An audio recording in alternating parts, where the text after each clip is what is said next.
vão para o YouTube. Eu tenho uma explicação a dar. Porque é que a editora sai fora da sua linha de ação, que habitualmente é Macau, tem sido exclusivamente Macau. Fizemos uma incursão em relação a Timor e uma incursão em relação a um trabalho sobre a China, um livro mais ou menos na área económica, que tinha por título Negociar na China. De resto, toda a nossa atividade tem sido dedicada a Macau. Porque é que desta vez o fizemos, e com muito prazer, fizemos um livro que trata de um assunto que se passa em Cabo Verde. Eu não conheço Cabo Verde. Aterrei uma vez em Cabo Verde em janeiro de 75, num avião que ia de Angola para o Alvor, no qual viajavam o Agostinho Neto e o Savimbi, e o Agostinho Neto fez questão de entrar no Sal, e assim foi. Foi a única vez que eu aterrei em Cabo Verde. Portanto, não há nem sequer nada que me ligue a Cabo Verde. Há, no entanto, 3 razões importantes que me levam a editar este livro, que me levaram a editar este livro e fazê-lo com muito gosto. A primeira deixo para o fim. A segunda é o interesse. É o assunto, que é um assunto de muito interesse e que é tratado de uma forma atrativa e que leva a ler e que leva, de facto, a ler com entusiasmo. A terceira é porque esta coisa do submarino tem muita coisa a ver com a editora Livros do Oriente. Por fruto de várias circunstâncias, algumas vezes nos fizeram ir ao fundo e muitas vezes nós viemos ao de cima. E tem sido sempre assim ao longo de quase 30 anos de atividade. Portanto, temos qualquer coisa também de submarino. A primeira razão, e a mais importante, é o facto do autor ser um homem a quem eu devo bastante em termos profissionais. Embora eu tenha reconhecidamente e com toda a justiça malfeitio, tenho também alguma boa memória. E a minha boa memória leva-me a recordar que nos anos 80, em final dos anos 80, a primeira vez e a única que o Instituto Cultural teve uma atividade editorial muito eficiente e que obteve resultados extraordinários e que cumpriu a vocação de Macau, que era dar a conhecer, divulgar em português vários aspectos da cultura chinesa e fê-lo em livros que trataram da gastronomia chinesa, que trataram da medicina, que trataram da superstição, que trataram do casamento, as lendas chinesas, etc, etc. E foram edições que tiveram tiragens entre 5.000 e 10.000 exemplares. Coisa que aconteceu daquela vez e que eu aposto o que for preciso, que nunca mais voltará a acontecer.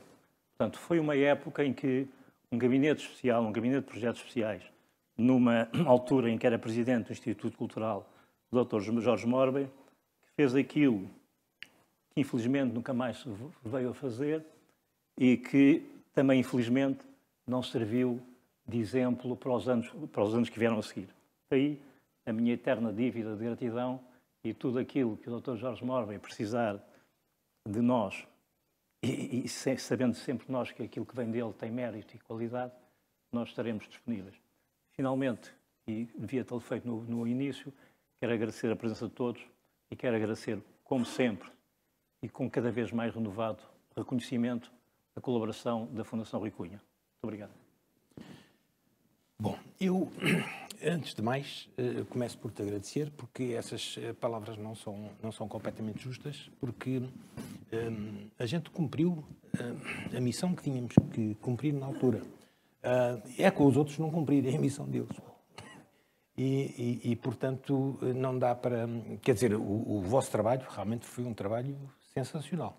Agora, eu apenas limitei-me a gerir as massas e tratar, das infraestruturas necessárias para se produzir aquilo que produziu. E que foi, como tu dizes, foi uma época completamente diferente do antes e do depois. O antes também não admira, porque o Instituto tinha 2, 3 anos quando a gente pegou nele. E, portanto, bom, mas muito obrigado pelas tuas palavras, mas não concordo inteiramente. Depois queria agradecer também o carinho com que tu trataste este livrinho, porque isto foi uma coisa sensacional, porque eu fui arranjando os materiais e tal. Boa parte desta investigação foi feita em Macau, na net, embora eu tenha uma boa biblioteca e socorri-me também de algumas coisas que tenho sobre Cabo Verde e sobre a guerra e tal. Mas há um pormenor interessante que é, quando se fala, a gravura que eu te dei do submarino e mais a descrição do dito, tu não a utilizaste, foste encontrar outra com muito melhor qualidade, mas só hoje é que eu reparei nisso. Portanto, quer dizer, isto não é só ser editor, é ser artista e ser amigo. E eu também tenho que te agradecer isso. Depois queria agradecer também, através da doutora Filipa, toda esta amabilidade. E eu agradeço em nome da associação, porque a presidente da associação, que era para estar aqui, está num funeral ou coisa parecida, num ato fúnebre do responsável do sítio onde ela trabalha. E, portanto, era para ser a associação aqui, a presidente da associação a presidir aqui este nosso encontro, mas ela não virá mais tarde. E agradecer a presença de todos que estão aqui, porque é interessante. Eu percebo que isto é um tema que diz muito pouco a Macau, mas eu estou cansado de escrever sobre Macau, porque não há maneira da gente ver as coisas, enfim, entrarem por um caminho melhor. E, portanto, isto é uma coisa para desenjoar deste fastio que ficamos das complicações de Macau e daquilo que a gente tem que dizer sobre Macau e tal, de maneira que isto desenfastia. Portanto, isto começa... Eu era muito, muito pequenino ainda, tinha para aí 8, 9 anos, quando a minha avó me contou a história desta história. Porque ela assistiu da varanda da casa dela, numa rua que se chamava, ao tempo, Rua do Poço do Estado, lá em São Vicente. Assistiu da varanda dela. Ela falava em crioulo. Há uma nota que eu peço que vejam, porque a minha avó fez greve a falar português a partir de 7 de fevereiro de 1927. Foi o primeiro golpe contra o regime instaurado por 28 de maio. Ela estava a passar uma temporada em Lisboa com a minha mãe, que tinha 13 anos nessa altura, e com o meu avô, e ia à missa na igreja de Alcântara. A casa deles era no alto de Santa Amaro, em Lisboa, e ela descia todos os dias para ir à missa. Nesse dia, 7 de fevereiro de 1927, os militares cortaram a rua. Ela ainda chegou à missa para assistir à missa, e depois, quando foi a sair, não podia. Os militares tinham... E ela passou o dia todo fechada na igreja, porque os fiéis que tinham ido à missa às 8 da manhã, ou que era, já não puderam sair, e o meu avô, que não podia também chegar à igreja, porque a tropa não deixava passar. A tropa, enfim, daquelas cenas que houve para lá. E de maneira que ela ficou fula, e quando chegou a casa disse à filha, que era casada já, a tia Alta, eu não quero ficar mais nesta terra, quero ir para a minha terra rapidamente. E foram no primeiro navio que saiu de Lisboa e fez escala em São Vicente. E a partir desse dia ela nunca mais quis falar português. Ela falava connosco sempre em crioulo, porque nós ainda não sabíamos inglês e tal, porque ela era filha de pai inglês. De maneira que eu tenho aqui uma pequena homenagem que não está no livro.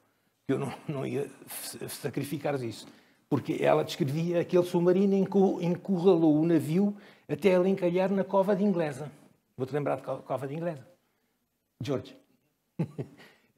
E, portanto, depois eu achei graça porque encontrei estas duas fotografias da minha avó aos 21 anos e aos 77. E disse, eu vou levar isto para as meninas novas que lá forem, para que tenham cuidado, porque vejam como é que uma avó linda, como a minha era aos 21 anos, ficou completamente desfigurada aos 77 anos. Portanto, isto é para as meninas novas da assistência.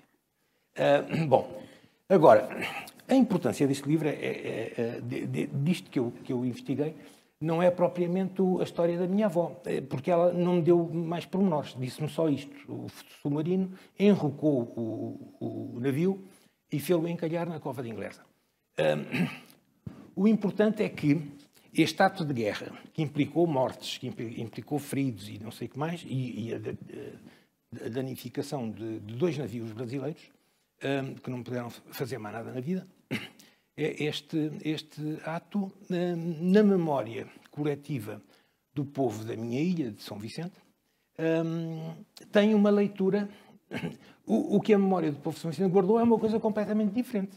É um ato altruísta do comandante alemão do navio, como hão de ver depois, porque eu tenho escrito em crioulo de São Vicente um original do Zizim Figueira. Não sei se os cabo-verdianos se lembram dele, já morreu, mas ele tem uma série de histórias do Mindelo, de São Vicente, em crioulo de São Vicente, que têm uma piada enorme. E ele publicou boa parte delas no nosso A Nação, mas eu não as tenho todas, porque ele às tantas incluiu-me nos endereços de e-mail e mandava-me, ele escrevia uma vez por semana para o Jornal da Nação e mandava-me as histórias em crioulo de São Vicente. E eu tenho as que ele me mandou, mas faltam as outras e eu penso que aquilo era muito importante de ser editado, porque é a história de São Vicente contada em crioulo de São Vicente, que tem uma piada, enfim, para quem fala e percebe, que é o meu caso. Portanto, o importante foi aquilo que a memória coletiva do povo de São Vicente guardou sobre isto. De maneira que eu, em 2014, em abril de 2014, troquei correspondência com o João Mendes. O João Mendes é o atual presidente da Ordem dos Técnicos de Contas de Cabo Verde. E é irmão do Dionísio Mendes, irmão mais novo do Dionísio Mendes, que veio para Macau praticamente logo que se formou e viveu aqui muitos anos, nas finanças, na saúde, etc., a trabalhar.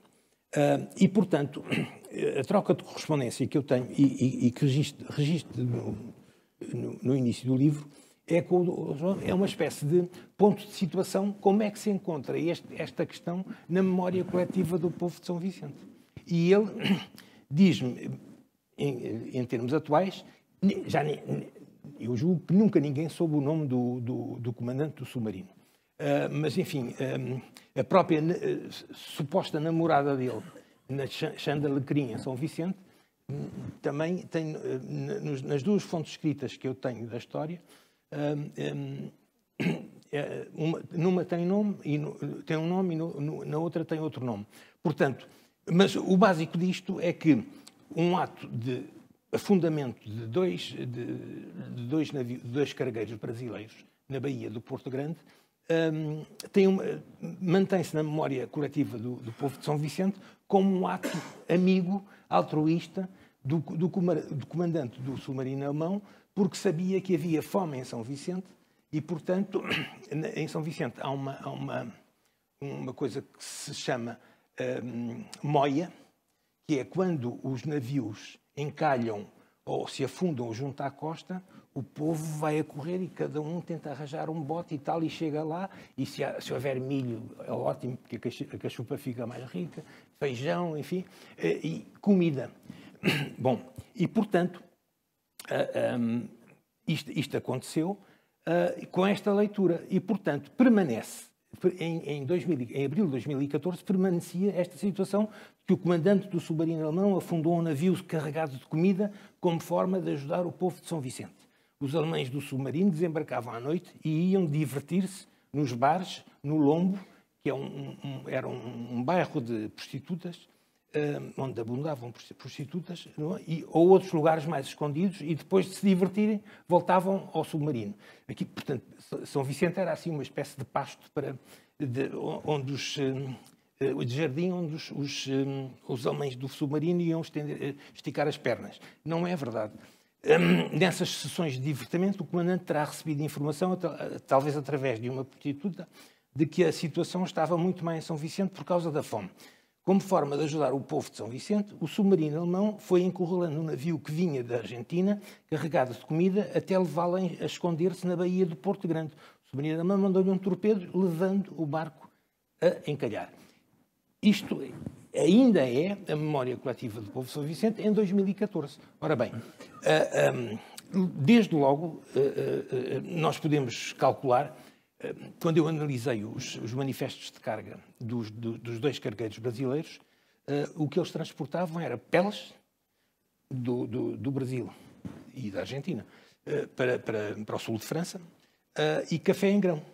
De maneira que, se fosse milho cozido, ou mesmo por cozido, ou feijão ou outras coisas, é natural que isso realmente aliviasse. Mas dá-se a circunstância de que nem sequer a crise alimentícia dos anos de 16 a 18, de 1916 a 1918, nem sequer foi uma fome muito funesta, porque não morreu tanta gente como era costume e tal.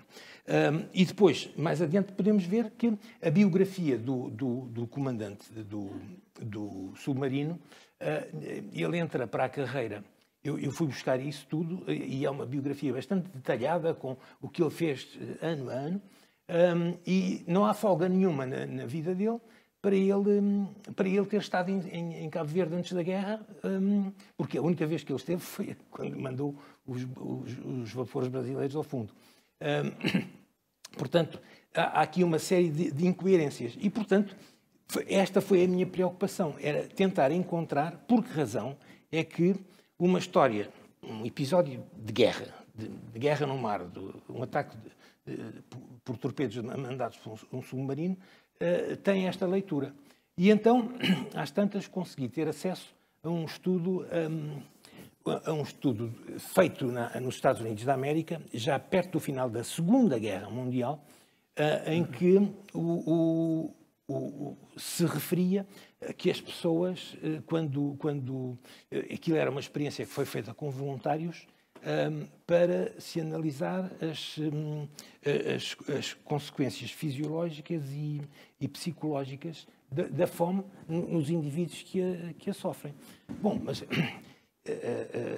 portanto, os resultados são que as pessoas assim, ficam obcecadas com comida, com a ideia de comida, e só pensam em comida, e só falam em comida, e não sei o que mais. De maneira que, digamos, este abalo psicológico que a fome causa, em Cabo Verde ainda é agravado por mais uma coisa. É que, quando há secas, quando há fomes, não há água. Porque não há chuva, os poços perdem, enfim, durante a história, por exemplo, na nossa ilha, as casas normalmente tinham um poço no quintal. Como, aliás, aqui em Macau também acontece. As casas antigas tinham um poço no quintal. Mas em Cabo Verde as secas originam o fim das culturas, da agricultura. Não há que colher, não há que comer, mas também não há água, porque na Europa também houve fomes, mas havia nascentes, rios e não sei o que mais, água potável, e as pessoas lá se iam safando. Agora, as secas em Cabo Verde, além de não permitirem comida, não permitem uma gota de água para a pessoa, enfim, molhar os lábios ou para limpar uma ferida e tal. E a falta de água também origina que no organismo a pele começa a ficar ressequida e não sei o que mais, desidratada, o organismo é desidratado e, portanto, as nossas fomes em Cabo Verde são as campeãs do mundo, porque além de não deixar de haver comida, também não há água. Bom,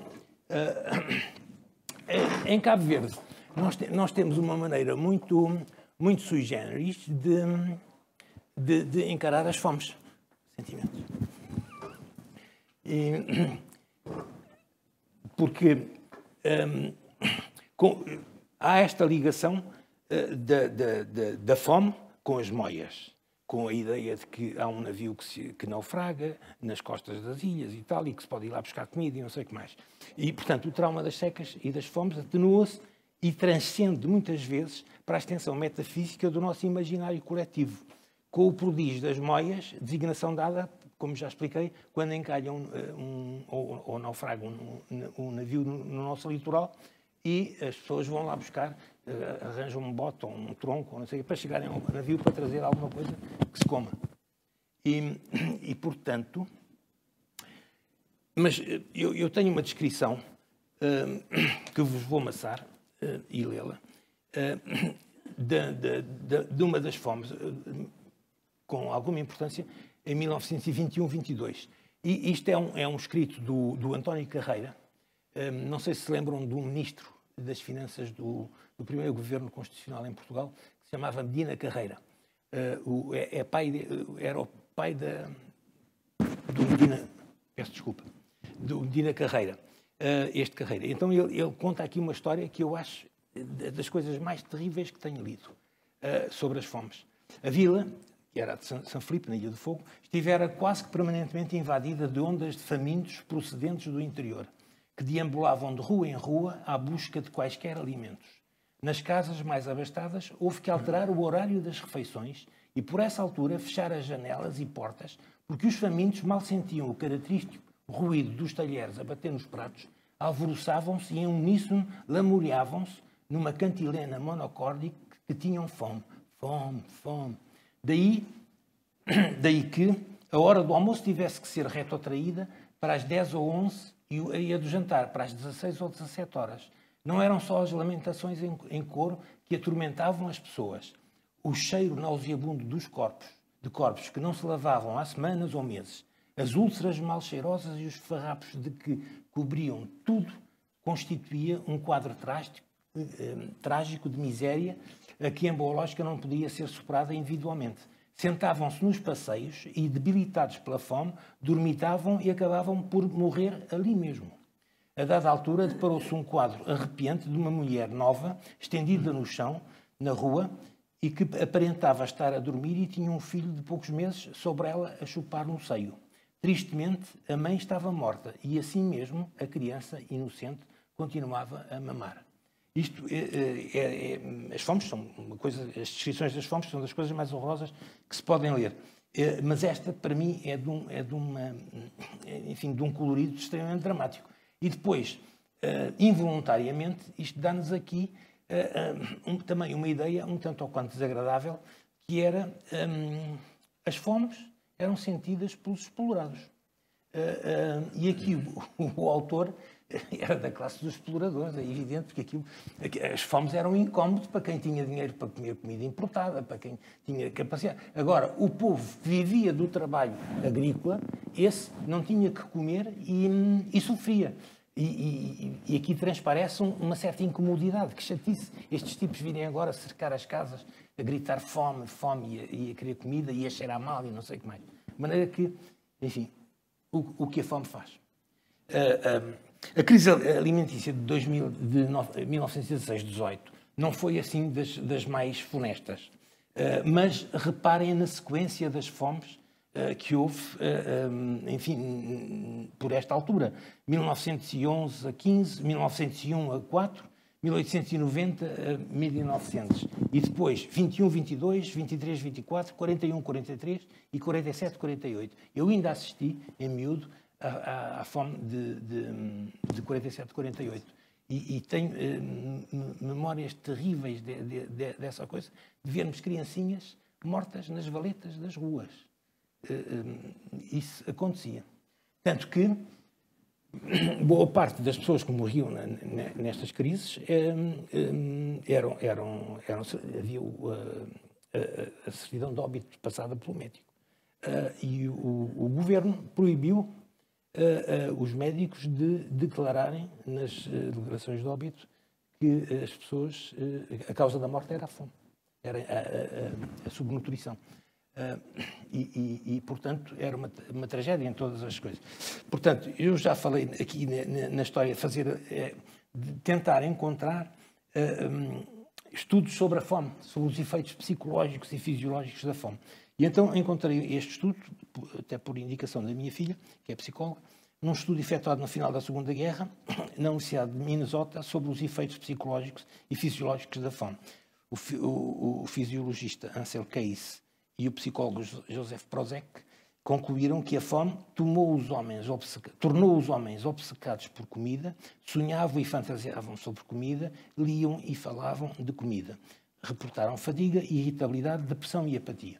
Portanto, a minha grande ideia era ligar a fome, digamos, à ideia, ao que persiste na memória coletiva do povo da minha ilha, sobre a motivação do ataque do submarino aos 2 navios brasileiros.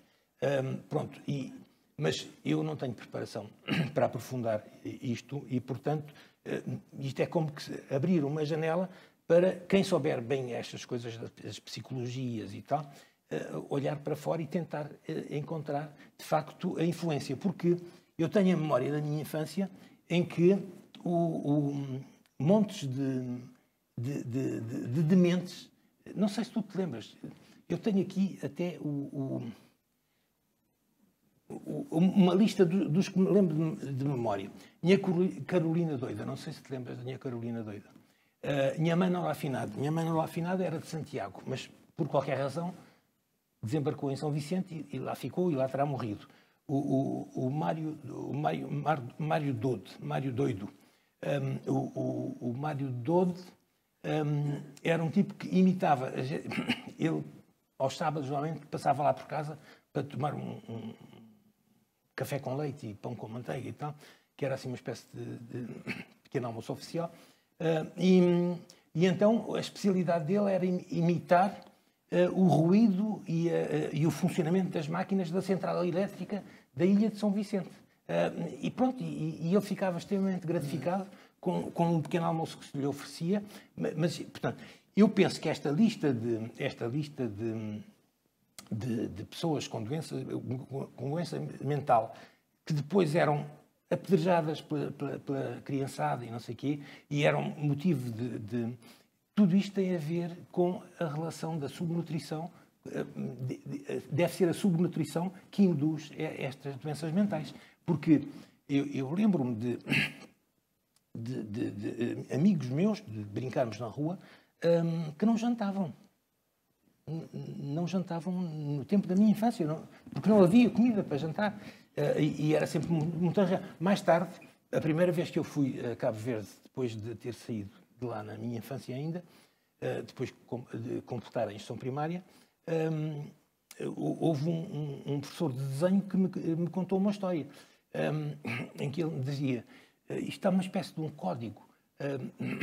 Ele era professor de desenho e os estudantes tinham que levar o material para fazerem desenho. O papel cavalinho, enfim, lá o compasso, aquelas coisas. E quando ele sabia que quando não tinha, quando os estudantes não traziam o papel cavalinho, ele escusava de perguntar, porque a resposta mais comum era: a galinha não pôs o ovo. Isto é, as crianças dependiam de uma galinha que punha o ovo para eles venderem o ovo e terem dinheiro para comprar o papel cavalinho para fazerem os trabalhos na cadeira de desenho. Portanto, eu julgo que há muito disto. Mas, ao mesmo tempo, estes problemas da psicologia da fome originam um repertório enorme de anedotas, aquilo que em crioulo a gente chama partidas. Porque a regra ali é da superação do insuperável. Mas com amenidade, encanto e humor. E há registros, milhentos registros. Eu tenho alguns, mas eu acho que isto merecia um esforço de trabalho. Enfim, agora com tantas universidades que temos em Cabo Verde, eu acho que se podia perfeitamente ter este tipo de estudos da terra. Um pouco com aquela herança da geração da claridade, que era estudar a nossa terra, o nosso povo. Por exemplo, uma das anedotas é um fulano que já não comia há não sei quantos dias, e que vem lá da Xanda de Alecrim, passa pela Praça Nova e vê um amigo sentado no banco. E ele já não comia há várias horas. Então ele senta-se ao lado dele e sente um aroma ótimo do bom grog de Cabo Verde, aguardente de cana, e pergunta-lhe em crioulo: "Oh, que bafinha sabe, onde é que vou apanhar? Que hálito tão agradável, onde é que apanhaste isso?" E outra história é em Santo Antão, na ilha de Santo Antão, que é a Ilha das Montanhas, onde um flango já não comia há dias, e então que às tantas, de madrugada, avista uma casinha assim no pé de rocha, na base do monte, e chegou lá, teve a ver e não sei o que mais, e às tantas viu que como a casa ficava assim na montanha, das traseiras era fácil trepar. De maneira que ele trepou e começou a andar por cima do telhado, e para aí ao terceiro passo a telha cedeu, o telhado era velho, e ele enfia-se pelo buraco e vai cair no meio do casal de velhotes que estava um ao lado do outro. Bom, com a queda do fano no meio deles, eles acordam, enfim, com um grande susto, olham para ele, e ele, com uma grande calma, cheio de fome, olhou para um, olhou para o outro e disse: "Um bem salvar vocês. Eu vim cumprimentar-vos." Portanto, como podem ver, portanto, na nossa história, foi fácil encarar estas coisas porque morria muita gente, mas a memória que ficava não era dos que morriam, eram dos que sobreviviam e que tinham que encarar a vida, a imigração, a saída para o exterior para ganhar a vida. E isto aqui é um levantamento do Porto Grande de São Vicente, da nossa Bahia, feito por um cabo-verdiano, nascido na Brava, que foi oficial da Marinha da Armada Portuguesa, o Sena Barcelos. Portanto, isto é o levantamento da Bahia, e depois, quando lerem, há alguns sítios que eu dou a situação e podem localizá-los aqui. Há uma coisa que eu, só na investigação disto, soube, é que uma das formas de defesa contra a navegação inimiga é que desta ponta que se chamava João Ribeiro para esta ponta que se chama Morro Branco, havia um cabo de barragem que existia para impedir a entrada de navios do inimigo durante a guerra no Porto Grande.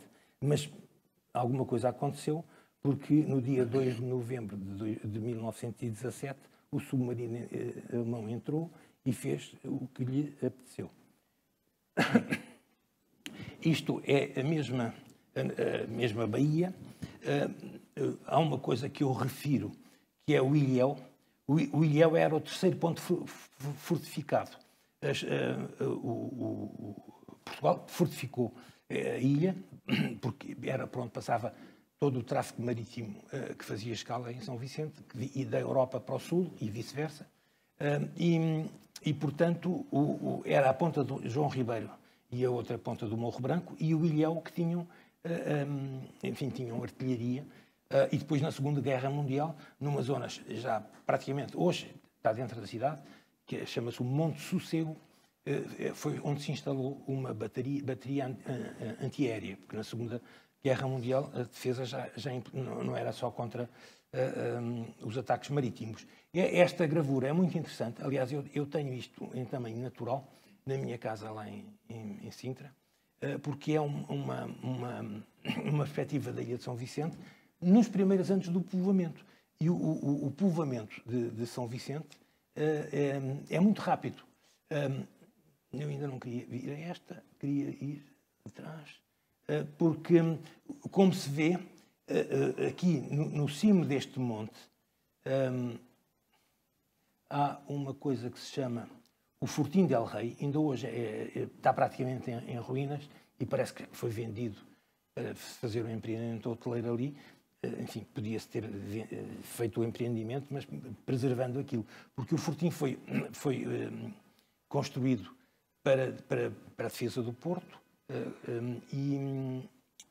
mas depois já não tinha essa importância. Depois chegou a ser prisão e pronto, e depois entrou em ruínas e nunca mais. Ainda foi prisão depois da independência. de uns cabo-verdianos que foram mandados prender. Isto é a defesa da Baía do Porto Grande, feita por tropa de terra. Esta fotografia é de 5 de dezembro de 1916 e a tropa que lá estava era um batalhão do Regimento do Regimento de Infantaria 23 de Portugal, que desembarcou para proteger a ilha. Esta é a imagem do célebre submarino, que era o submarino U-151. Esta fotografia já é depois da guerra, é uma coisa que eu consegui apanhar do submarino nas costas do Atlântico dos Estados Unidos e do Canadá. Mas já é de 1920, já é uns anos depois da guerra. E a marinha que defendia Cabo Verde era esta canhoneirazita, que estava lá quando o submarino atacou e que reagiu, mas enfim estava a abastecer-se de combustível, coisa que o valha, carvão, e portanto, mas há vários navios, mas eu não reproduzi para isto. Eles estão no livro, exceto um que eu não consegui encontrar fotografia dele. Mas este navio de guerra português é uma canhoneira que esteve lá de 12 de novembro de 14 a 2 de abril de 18. Portanto, é todo o período da guerra que ele abarca, porque Portugal não entrou para a guerra logo no início. A declaração de guerra foi em 1916 só. O Brasil também foi tardio a entrar na guerra, mas os combates nas fronteiras norte de Moçambique e sul de Angola são desde 1914, começaram logo desde 1914. Portanto, embora Portugal na Europa só entrasse em 1916, que é quando vai o corpo expedicionário de Portugal para a Flandres, enfim, e que deu aquilo que deu, foi uma tragédia. E este era o comandante deste naviozinho, desta canhoneira portuguesa, que se chama Henrique Monteiro Correia da Silva, Passo de Arcos.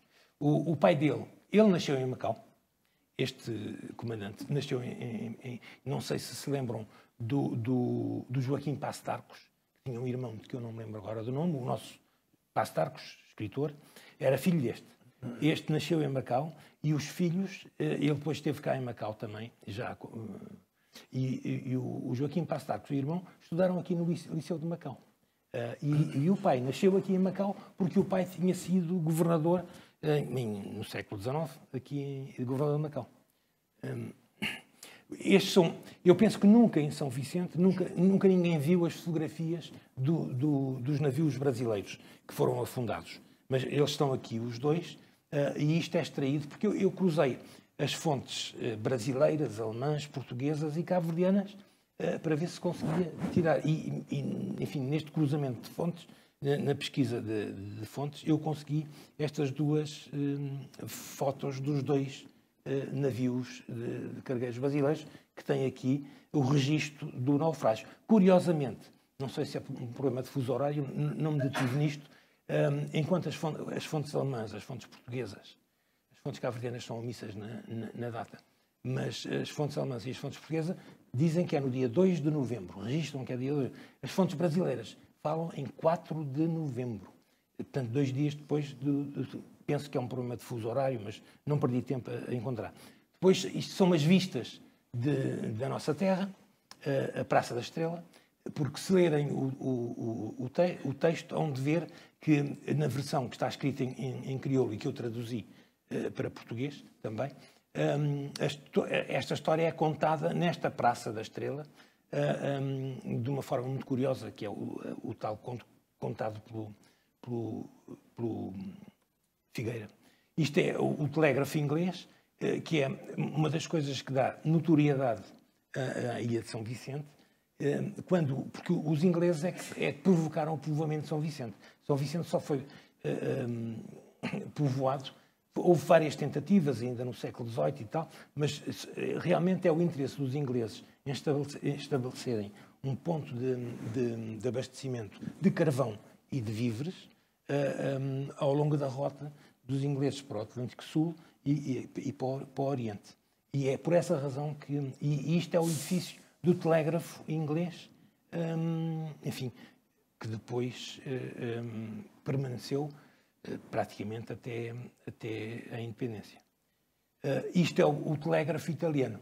Porque uma das coisas que existe no texto é que o tal alemão que se enamorou de uma cabo-verdiana bonita, e por isso, quando foi no submarino, desembarcou e foi visitá-la, e o cão, ele já era da casa, de maneira que o cão nem sequer estranhou a presença, tão familiar que era, atribuem a origem dele em Cabo Verde ao facto de ter trabalhado no Italcable, porque os alemães eram amigos dos italianos e tal, e o Italcable era o telégrafo italiano, e portanto, esse alemão trabalhou no Italcable antes da guerra. Mas isto não bate certo, porque o Italcable foi a ligação do cabo italiano da Europa para o sul da América e para a África do Sul, só foi feita nos anos 20.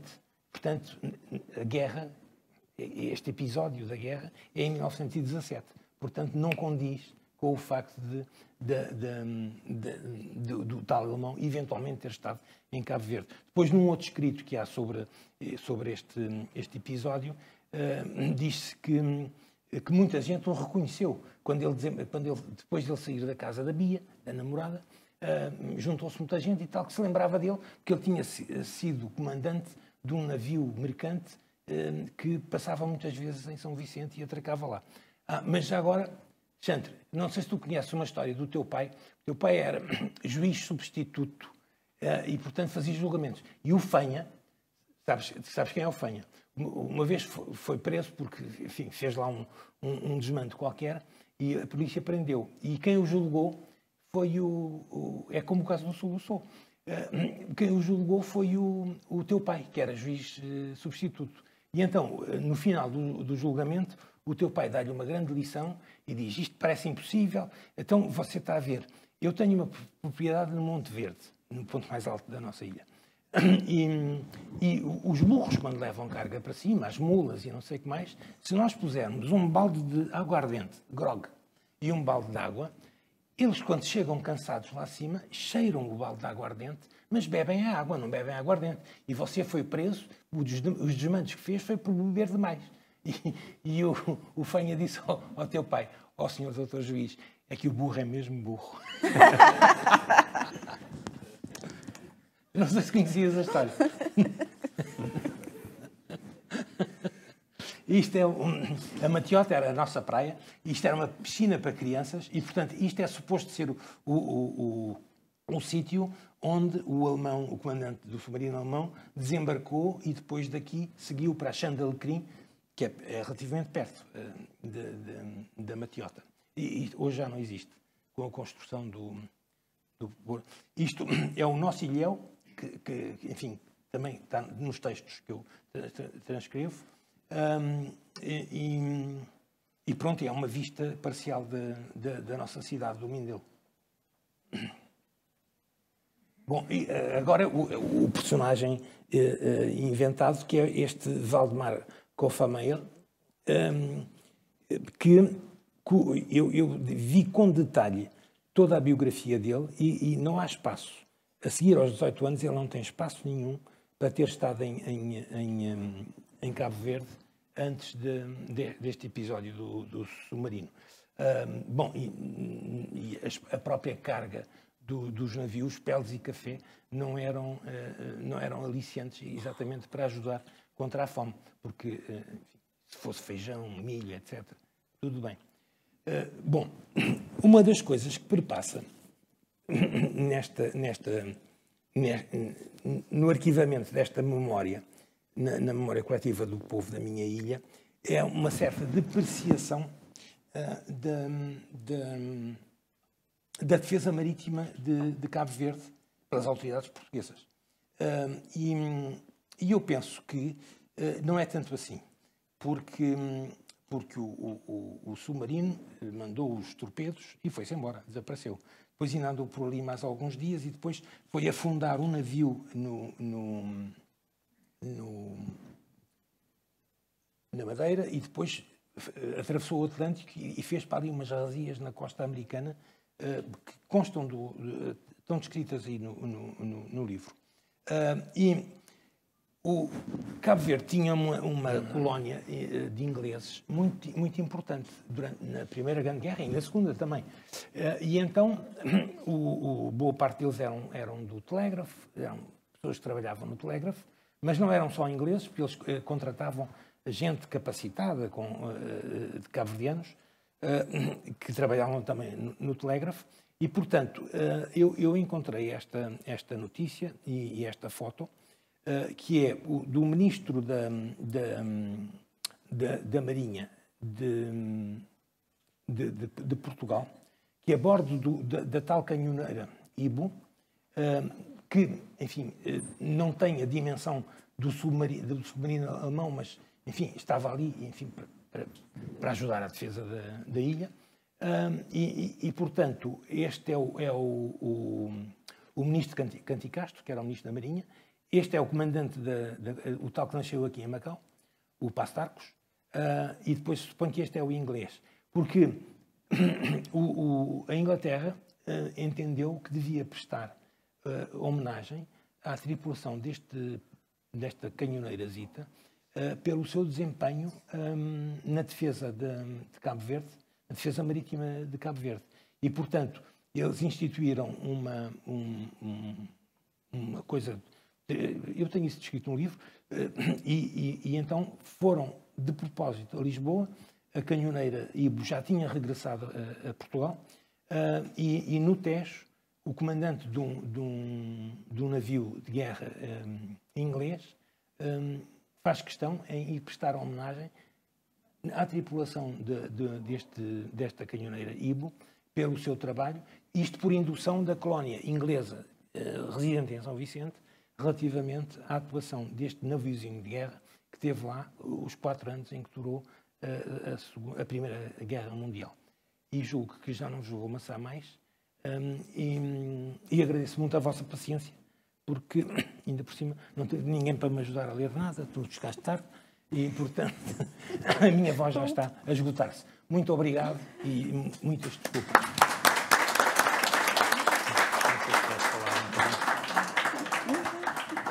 Eu já agradeci à Fundação, mas tu deves agradecer. Sim. E a quem mais entendes. Antes de mais, nosso muito obrigado pela vossa presença. Em nome da Associação Amizade Macau-Cabo Verde, queremos agradecer pessoalmente aqui ao nosso amigo Morbey e também aos Livros do Oriente, à Fundação Rui Cunha pela disponibilidade de espaço e pela grande assistência em mobilizar as coisas. E em relação ao livro do Dr. Morbey, devo dizer que em relação à história de Cabo Verde, em relação à Segunda Guerra Mundial, não conheço muito. Da Primeira Guerra Mundial não conheço muita coisa, mas de certeza com o livro dele vamos aproveitar e tirar a parte boa, esquecendo a parte muito má que foi 1947 e aí por diante. Porque não, para trás. Sim. A última grande fome foi em 47. E a fome de 47, como nós sabemos, até foi retratada em música e foi algo que não foi nada de bom, não elaborou nada de bom para Cabo Verde. E já desde agora, nosso muito obrigado, a presença de todos mais uma vez, e contamos convosco para novas sessões e para novos eventos. Obrigada.